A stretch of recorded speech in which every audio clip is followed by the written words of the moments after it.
Hello everyone. Last time हम लोगों ने वेक्टर स्क्वायर कुछ क्वेश्चंस डिस्कस किए थे। तो आज उसमें लास्ट क्वेश्चन जो हम लोगों ने दिया था उसके कुछ आंसर्स कुछ बच्चों ने कमेंट सेक्शन में दिया है n=6, जो कि आंसर करेक्ट भी था। तो आइए पहले हम लोग उसको डिस्कस कर लेते हैं और उसके बाद में हम लोग आगे प्रोसीड करेंगे वेक्टर्स के अनदर टॉपिक्स पर। ठीक है, तो क्वेश्चन क्या था हमारा? The resultant of two forces 3p and 2p is r. If the first force is doubled keeping the same direction then the resultant is also doubled. Okay, जैसे जैसा क्वेश्चन कह रहा है हम लोगों को वैसा वैसा हम लोग करते चलते हैं, अपने आंसर तक पहुंच जाएंगे। ठीक है, तो बोला गया रिजल्टेंट, तो मान लेते हैं रिजल्टेंट कितना है 3p और 2p का r। तो r इक्वल्स हम लोग लिख सकते हैं square root of first force है 3p, तो 3p square plus 2p square plus 2 times of 3p multiplied by 2p cos of, उनके बीच का एंगल कितना दिया आप लोगों को? 4 पाई बाय n, तो 4 पाई बाय n। ठीक है, सॉल्व करेंगे इसको, कितना मिल जाएगा? 9p square plus 4p square plus 2 3 6 2 12 p square cos 4 pi by n। ठीक है, स्क्वायर रूट क्या है हमारे पास में? 9 प्लस 4 कितना हो जाएगा? 13p square plus 12p square cos of 4 pi by n square root. ठीक है, इसका एक काम करते हैं, बोथ साइड्स का स्क्वायर कर लेते हैं। तो क्या मिल जाएगा आप लोगों को? r square equals 13p square, यहाँ पे p स्क्वायर को कॉमन ले लेते हैं, तो 13 plus 12 cos 4 pi by n multiplied by कितना? p square. This is equation number 1। आगे बढ़ते हैं हम लोग। आगे क्या कह रहा है क्वेश्चन? क्वेश्चन कह रहा है then the resultant is also doubled if first force is doubled keeping the same direction. अगर डायरेक्शन हम लोग सेम रखेंगे, सोचो तो इसका मैग्नीट्यूड हम लोग ने कितना कर दिया? डबल कर दिया। तो मैग्नीट्यूड डबल करने पर कितना हो जाएगा? 3 2 6। तो इसका मैग्नीट्यूड हो गया 6p और पहला वाला वेक्टर कितना है अपना? 2p। तो दोनों के बीच में एंगल अभी भी क्या रहेगा? सेम, क्योंकि डायरेक्शन को हमने कोई चेंज नहीं किया है। तो मैग्नीट्यूड सेम डबल भी किया तब भी डायरेक्शन क्या रहने वाली है? सेम। तो बोला गया है रिजल्टेंट इज आल्सो डबल, तो हम लोग इक्वेशन क्या लिख सकते हैं अपना? 2r equals square root of, अब पहले फोर्स को डबल कर दिया गया तो 3p का कितना हो जाएगा? 6p, तो 6p square plus 2p square plus 2 times of 6p multiplied by 2p cos of 4 pi by n। Clear है यहां तक? ठीक है, बोथ साइड्स का स्क्वायर कर दो, कितना मिल जाएगा? 4r square equals 36p square plus 4p square plus 24p square cos of 4 pi by n। ठीक है, 4 से एक काम करते हैं, डिवाइड कर देते हैं। 4 से कितने टाइम्स? 9 1 6। ठीक है, कितना मिला? r square equals 9 plus 1 that is 10p square plus 6p square cos of 4 pi by n। काम करते हैं, p स्क्वायर को कॉमन ले लेते हैं। ठीक है, तो p स्क्वायर को अगर कॉमन लेंगे तो क्या आ जाएगा? इस तरीके से। ठीक है, इसको बोल देते हैं अपने इक्वेशन नंबर 2। अब देखो ये भी आर स्क्वायर की वैल्यू है और इक्वेशन नंबर 1 भी क्या है? आर स्क्वायर की वैल्यू है। तो अगर इनका एलएचएस इक्वल है तो आरएचएस भी क्या होना चाहिए? आपस में इक्वल होना चाहिए। तो अगर हम इसको इक्वल करेंगे फ्रॉम 1 इक्वल्स 2, क्या मिलेगा आप लोगों को? देखो 10 plus 6 cos of 4 pi by n multiplied by p square equals what? 13 plus 12 cos 4 pi by n multiplied by कितना? p square. Right, p square cancel out हो जाएगा। क्लियर? कितना मिलेगा आप लोगों को? 10 माइनस 13 कितना होता है? -3। ठीक है, तो -3 इक्वल्स 12 माइनस 6 कितना मिलेगा? 6 cos of 4 pi by n। 3 1 3 2 6, तो यहां से cos 4 पाई बाय n की वैल्यू कितनी आ जाएगी हमारी? -1/2, जिसको हम लोग क्या लिख सकते हैं? cos ऑफ 120 होता है ना ये, ठीक है। तो 120 को कितना लिखा जा सकता है? 2 पाई हाँ 4π/6 भी लिख सकते हैं, 2π/3 मल्टीप्लाइड बाय 2, क्योंकि हमें इसको कैंसिल आउट करना है, तो इसको लिख सकते हैं 4π/6। cos इनवर्स ऑपरेटर कराएंगे, इनवर्स ऑपरेट कराएंगे तो क्या मिलेगा 4π/n इक्वल्स 4π/6। 4π कैंसिल आउट, तो हम लोगों को क्या मिल जाएगा यहां से n इक्वल्स 6। ये हमारा टास्क था कैलकुलेट करने का, यही आंसर हो जाएगा, राइट। तो कैलकुलेशन वाइज देखें तो कैलकुलेशन इसमें ज्यादा थी, वैसे कॉन्सेप्चुअली इतना कोई खास क्वेश्चन नहीं था, ये आसान, ठीक है। ओके, तो थ्योरी पार्ट को हम लोग आगे बढ़ाते हैं और स्टार्ट करते हैं अपना subtraction of two vector. Addition हम लोग पढ़ चुके हैं, राइट। एडिशन में कई लॉ पढ़े थे हमने, 3 लॉस पढ़े थे, तीनों में सबसे ज्यादा इंपॉर्टेंट क्या था हमारे लिए, लॉ ऑफ पैरेलल।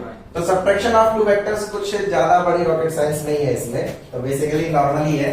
जैसे मान लीजिए हम लोगों से बोला जाए कि ए वेक्टर ऐसे है कोई, ठीक है, और हमें सब्ट्रैक्ट करना है बी वेक्टर को माइनस बी वेक्टर। सपोज करो बी वेक्टर ये है जो कि ए वेक्टर से कितना एंगल बना रहा है, थीटा। तो इनका जो रिजल्टेंट है उसको अगर हम लोग आर प्राइम से लिखें तो आर प्राइम लिखा जा सकता है ए माइनस बी। इसको सोचो ऐसे भी तो लिख सकते हैं अपने, A vector plus times of minus B vector, ये भी तो लिखा जा सकता है। क्यों ऐसा लिखा, इससे फायदा है, हम लोगों को addition of two vectors calculate करना आता है, राइट। और ये बी वेक्टर जो बना, अगर उसकी डायरेक्शन हम चेंज करते तो माइनस बी वेक्टर क्या रिप्रेजेंट करेगा, नेगेटिव ऑफ अ वेक्टर, जिसका मैग्नीट्यूड तो सेम रहेगा बट डायरेक्शन क्या हो जाएगी, रिवर्स हो जाएगी। क्लियर है क्या। तो हम लोगों का टास्क क्या था, magnitude of r prime calculate करना, ठीक है। तो वो कितना लिखा जाएगा, स्क्वायर रूट ऑफ, हम एडिशन वाले फॉर्मूला लगाएंगे अपना, क्या लिखेंगे, ए स्क्वायर प्लस, अच्छा मैग्नीट्यूड सेम रहेगा नेगेटिव ऑफ अ वेक्टर में हमने समझा है, तो मतलब b square plus 2 times of a b cos of is the angle between a vector and minus B vector. यहां पर हमें बी वेक्टर और ए वेक्टर के बीच में एंगल कितना दिया है, थीटा, बट हमें थीटा चाहिए कि माइनस बी वेक्टर और ए वेक्टर के बीच में चाहिए, इन दोनों के बीच में चाहिए, राइट। तो इसको हम लोग ऐसे भी तो बना सकते हैं अगर वेक्टोरियली बनाए, ए वेक्टर ऐसे, अगर बी वेक्टर ऐसे है तो माइनस बी वेक्टर कैसे होगा, नीचे की तरफ होगा। और ये एंगल कितना दिया था आप लोगों को, थीटा। तो एंगल चाहिए ए वेक्टर और माइनस बी वेक्टर के बीच में, वो कितना है, 180 माइनस थीटा। क्लियर है क्या। तो इस चीज को उठा करके हम यहां रख सकते हैं cos ऑफ 180 माइनस थीटा। तो क्या मिल जाएगा आप लोग को, square root of a square plus b square plus 2ab cos 180 minus theta is minus cos theta. तो माइनस साइन कहां आ जाएगा, यहां आ जाएगा। तो आप चाहे तो इसको रट भी सकते हैं, नहीं तो मैं तो यही सजेस्ट करूंगा कि अगर आपको दो वेक्टर्स का एडिशन कैलकुलेट करना आता है तो आपको इसको रटने की कोई जरूरत नहीं है। क्लियर। दूसरी चीज हम लोग एक और कैलकुलेट करते हैं जिसको बोलते हैं डायरेक्शन। आओ डायरेक्शन भी कैलकुलेट कर लेते हैं। तो डायरेक्शन क्या लिखी जाएगी, देखो जरा, मैग्नीट्यूड तो ये हो गया हमारे पास में। डायरेक्शन के लिए क्या काम करेंगे, इनका जो रिजल्टेंट होगा आर प्राइम वो कैसे दिया जाएगा, यहां कहीं जाएगा, राइट। तो मान लेते हैं ए से हम लोगों को डायरेक्शन अल्फा कैलकुलेट कर लेंगे, ठीक है। तो tan अल्फा क्या लिख सकते हैं हम लोग, वही लगाइए आप, जिससे एंगल बना था उसको क्या कर देंगे, छोड़ देंगे, दूसरे वाले को कंसीडर करेंगे। तो क्या लिखा जाएगा, मैग्नीट्यूड ऑफ माइनस बी क्या होगा, बी। तो मतलब b sine of 180 minus theta divided by a plus b cos of 180 minus theta. तो कितना मिल जाएगा, alpha equals tan inverse b sine 180 minus theta क्या होता है हमारा, sine theta divided by a cos 180 minus theta minus cos theta. तो minus आ जाएगा बी कॉस ऑफ थीटा। तो ये आ जाएगी हमारी डायरेक्शन। तो मैं फिर सजेस्ट करूंगा, इनको रटने की कोई जरूरत नहीं है। आप चाहे तो डायरेक्टली बस आंसर्स को क्या कर सकते हैं, समझने के लिए लॉ ऑफ वेक्टर एडिशन आप अप्लाई कर सकते हैं, ठीक है। तो ये था सिंपल हमारे लिए क्या, subtraction of two vectors. Clear है क्या, ठीक है। नेक्स्ट टॉपिक है अपना इक्विलिब्रियम, इक्विलिब्रियम।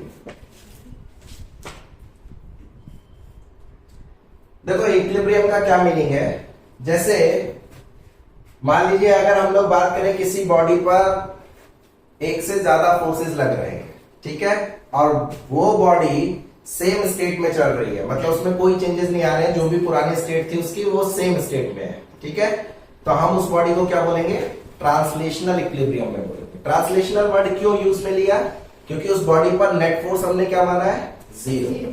ऐसा कोई जरूरी नहीं है कि अगर कोई बॉडी ट्रांसलेशनल इक्विलिब्रियम में है तो हम बोल सके कि वो कंप्लीट इक्विलिब्रियम में होगी। रीजन फॉर एग्जांपल देख सकते हैं, जरा देखो जरा, जैसे सपोज करो इस बॉडी की अगर हम बात करें, ये कोई रॉड है, सपोज करो इस पर एक फोर्स इधर से लग रहा है 10 न्यूटन का, दूसरा फोर्स इधर से लग रहा है मान लीजिए 10 न्यूटन का, और ये इसके अबाउट हिंज है, हिंज मतलब बंधी हुई है, ठीक है, इसके अबाउट क्या कर सकती है, फ्री टू रोटेट है।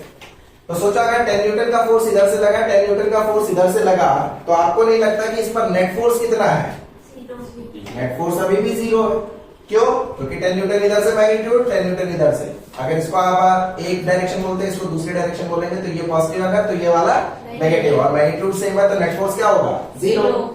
बट अगर हम लोग इसमें देखें क्या ये बॉडी इसी स्टेट में रह पाएगी, आंसर इज नो, ये क्या कर जाएगी, रोटेट कर जाएगी। तो यहां पर एक और चीज आती है जिसका नाम है टॉर्क, हम लोग वो पढ़ेंगे अपना रोटेशनल डायनामिक्स में, बट फिलहाल अभी इक्विलिब्रियम में बताने का मीनिंग था, तो इसलिए मैं यहां पर ये बात बता रहा हूं। तो इस केस में जो टॉर्क है इसे टाउ से रिप्रेजेंट करते हैं, ग्रीक लेटर है ये, ठीक है, तो टाउ नेट क्या है, वो हमारा नॉन जीरो है। कैसे कैलकुलेट करते हैं, क्या होता है क्या नहीं होता है, उसके बारे में हम लोग सीखेंगे रोटेशनल डायनामिक्स में। फिलहाल आप अगर लर्निंग स्टेज में तो आप केवल इतना समझ सकते हैं, जब भी कोई भी बॉडी अगर रोटेशनल इफेक्ट शो करेगी तो उस पर हमेशा टॉर्क क्या रहेगा, नॉन जीरो रहेगा, ठीक है ना। तो यहां पर ये बोला गया कि अगर ये बॉडी एफ नेट जीरो दिखा रही है, इस बॉडी पर नेट फोर्स जीरो है, बट फिर भी क्या ये इनिशियल स्टेज में पड़ी है, नहीं, ये क्या कर रही है, रोटेट कर रही है, तो इसका मतलब ये इक्विलिब्रियम में नहीं कही जा सकती। हाँ, लेकिन अगर हम लोग इसमें क्या बोले कि इस पर नेट फोर्स जीरो है और ट्रांसलेटरी ये कोई मोशन नहीं कर रही है, क्या ये आगे जाएगी, आंसर इज नो, ये इसके बाद क्या कर रही है, रोटेट कर रही है। तो ट्रांसलेशनल अगर इक्विलिब्रियम की बात करें तो वो इसमें हमें यहां पर शो होता है, क्यों, क्योंकि इस पर क्या है, नेट फोर्स जीरो है। तो कोई भी बॉडी के कंप्लीट इक्विलिब्रियम या फिर हम सिंपली बोले इक्विलिब्रियम होने के लिए दो कंडीशंस का फुलफिल होना बहुत जरूरी है। पहला, एक उसका ट्रांसलेशनल इक्विलिब्रियम होना चाहिए और दूसरा रोटेशनल इक्विलिब्रियम होना चाहिए।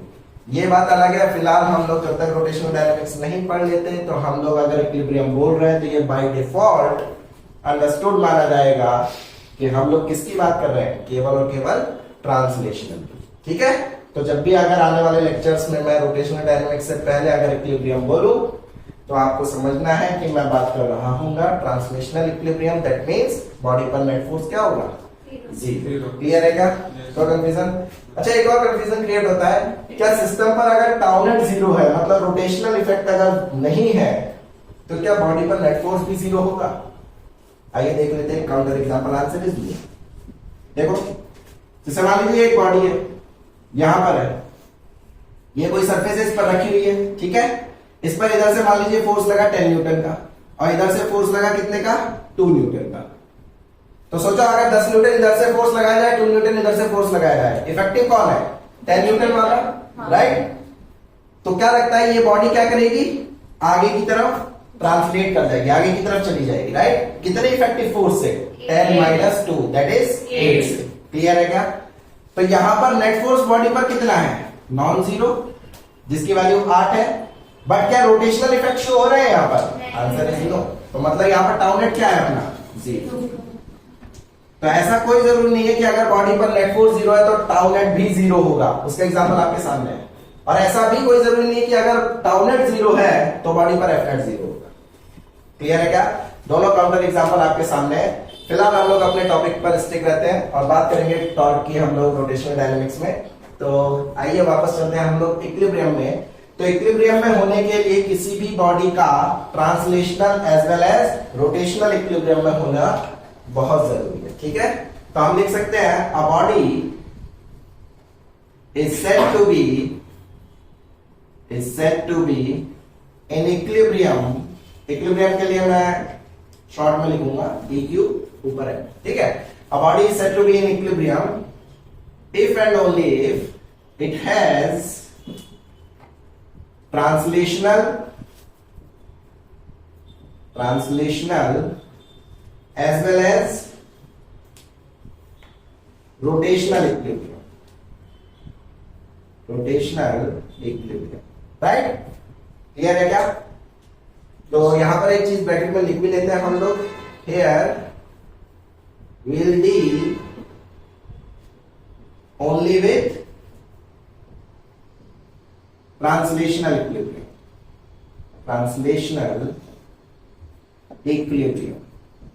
ठीक है, जैसा कि मैंने आपको बताया है। तो बात कर लेते हैं ट्रांसलेशनल इक्विलिब्रियम क्या है अपना। ट्रांसलेशनल इक्विलिब्रियम को कैसे हम लोग डिफाइन कर सकते हैं? किसी भी बॉडी पर नेट फोर्स क्या होना चाहिए? 0 होना चाहिए, ठीक है। तो हम लोग बोल सकते हैं a body is said to be in translational equilibrium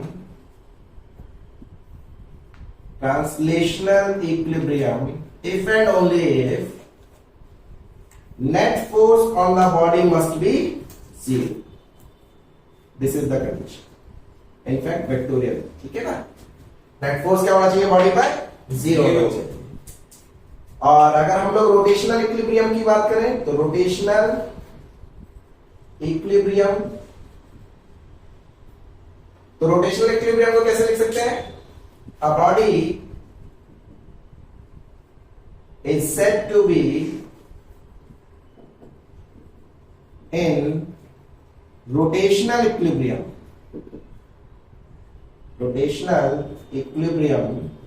if and only if body पर नेट टॉर्क क्या होना चाहिए?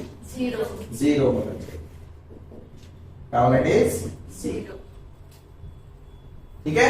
तो ये दो कंडीशंस है हमारी, क्लियर है। तो हम लोग डील करने वाले किसके साथ में? केवल और केवल ट्रांसलेशनल इक्विलिब्रियम में, ठीक है। तो ट्रांसलेशनल इक्विलिब्रियम का क्या मीनिंग है? एग्जांपल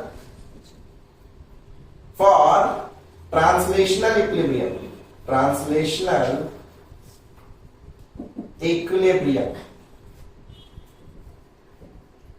क्या लिख सकते हैं हम लोग? ट्रांसलेशनल इक्विलिब्रियम के लिए सपोज करो ये कोई बॉडी है, ठीक है। इस पर एक फोर्स इधर से लग रहा है F1 वेक्टर, एक फोर्स ऐसे लग रहा है मान लीजिए F2 वेक्टर, एक फोर्स ऐसे लग रहा है मान लीजिए F3 वेक्टर, या फिर एक फोर्स ऐसे लग रहा है F4 वेक्टर। तो ट्रांसलेशनल इक्विलिब्रियम होने के लिए इस बॉडी पर नेट फोर्स हमेशा क्या होगा?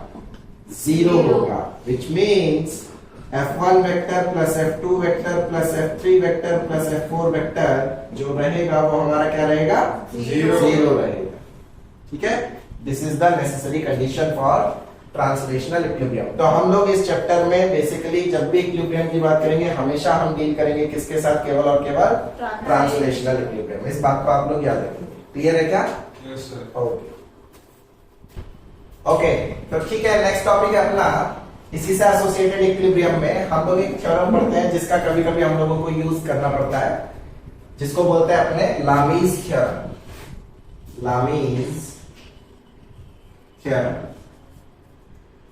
तो लामीज थ्योरम क्या कहती है? इसका स्टेटमेंट क्या है? इसका स्टेटमेंट ये है कि अगर कोई भी बॉडी एक से ज्यादा फोर्सेस के साथ इन्वॉल्व है, मतलब एक बॉडी पर एक से ज्यादा फोर्सेस लग रहे हैं और बॉडी अगर इक्विलिब्रियम में, इक्विलिब्रियम मींस ट्रांसलेशनल इक्विलिब्रियम में, क्योंकि फोर्सेस लग रहे हैं, हम लोग टॉर्क की बात नहीं कर रहे, ठीक है। तो कंडीशन जो होल्ड करती है वो चीज हम लोग लिखते हैं उसमें लामीज थ्योरम के अकॉर्डिंग क्या बोला गया है। तो if a body is under the effect of P, और ये फोर्सेज जो होने चाहिए प्लेनर होने चाहिए, 3 planar forces,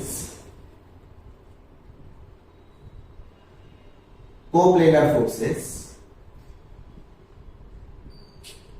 If a body is under the effect of 3 co-planar forces, F1 vector, F2 vector and F3 vector. Then क्या लिख सकते हैं हम लोग? कंडीशन क्या होती है हमारी? कंडीशन क्या होती है अगर सिचुएशन इस तरीके से मान लीजिए ये फोर्स है F1, ये फोर्स है F2, ये फोर्स है F3 और ये कोई बॉडी है, इस बॉडी पर ये फोर्स लगेगा, ठीक है।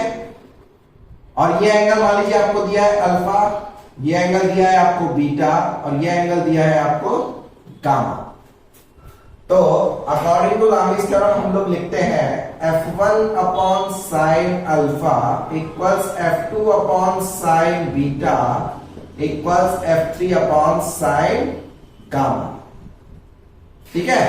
या फिर इसका उल्टा भी ट्रू है, क्या लिख सकते हैं अपन? Sine alpha upon F1 equals sine beta upon F2 equals sine gamma upon F3। Clear? ये भी ट्रू है मान लीजिए, ठीक है। तो ये कंडीशन फुलफिल करती है अकॉर्डिंग टू लामीज थ्योरम। क्या बोला गया कि अगर ये वाली बॉडी पर कोई भी हमारे तीन कोप्लेनर फोर्सेस एक्ट कर रहे हैं F1 F2 F3 और उनके बीच में एंगल्स कुछ की इस तरीके से गिवन है अकॉर्डिंग टू डायग्राम, तो ये कंडीशन हमेशा होल्ड करती है। अब देखो रटने का एक तरीका है, F1 के ऑपोजिट एंगल क्या है? अल्फा।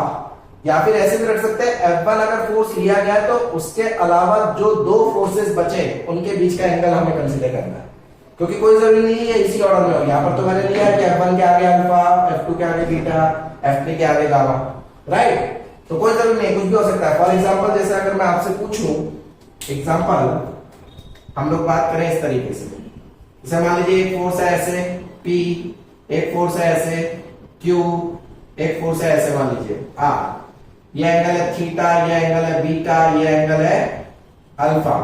तो आपसे बोला जाए अगर ये इस पॉइंट पर एक्ट कर रहे हैं या इस बॉडी पर एक्ट कर रहे हैं और इसके इक्विलिब्रियम के लिए, ये क्या होता है इसमें? इक्विलिब्रियम में होती है। तो अगर ये बॉडी इक्विलिब्रियम में है या ये पॉइंट इक्विलिब्रियम में है तो रिलेशन रखो P Q R में क्या होगा। तो हम लोग को क्या लिखना है? जैसे रटाएगा वैसे लिखेंगे, P अपॉन इसके अपोजिट क्या है? अल्फा। तो sine alpha equals Q upon इसके अपोजिट क्या है? Sign beta equals R upon इसके अपोजिट क्या है? Sine theta. क्लियर है क्या? आई होप आपको समझ में आया होगा मैं क्या कहने की कोशिश कर रहा हूं कि किसके अपोजिट किस तरीके से रखना है। तो हमारे लिए ये कभी कभी बहुत यूजफुल होती है जब तीन कोप्लेनर फोर्सेस गिवन हो और इक्विलिब्रियम की हम लोगों से बात की जाए, ठीक है। आई होप आपको ये समझ में आया होगा लामीज थ्योरम क्या है, ये भी इक्विलिब्रियम का ही पार्ट है हमारा, ठीक है। एक और चीज होती है जिसे हम लोग बोलते हैं अपना साइन रूल। साइन रूल हम लोग बेसिक मैथ्स करके एक चैप्टर है उसमें हम लोग कंटिन्यू करेंगे, ठीक है। तो आई होप आपको ये समझ में आया होगा आज का लेक्चर। आज की वीडियो में मैं इतना ही रख रहा हूँ, नेक्स्ट वीडियो में हम लोग वेक्टर्स के आगे के टॉपिक्स कंटिन्यू करेंगे, ठीक है। तो आज का लेक्चर आपको कैसा लगा कमेंट सेक्शन में जरूर बताइएगा और ऐसे ही वैल्यूएबल डिस्कशन के लिए आप मेरे चैनल को सब्सक्राइब कर सकते हैं। तब तक ऐश करो, पढ़ाई लिखाई करते रहो। चलो मिलते हैं हम लोग नेक्स्ट वीडियो में। चलो बाय बाय, टेक केयर।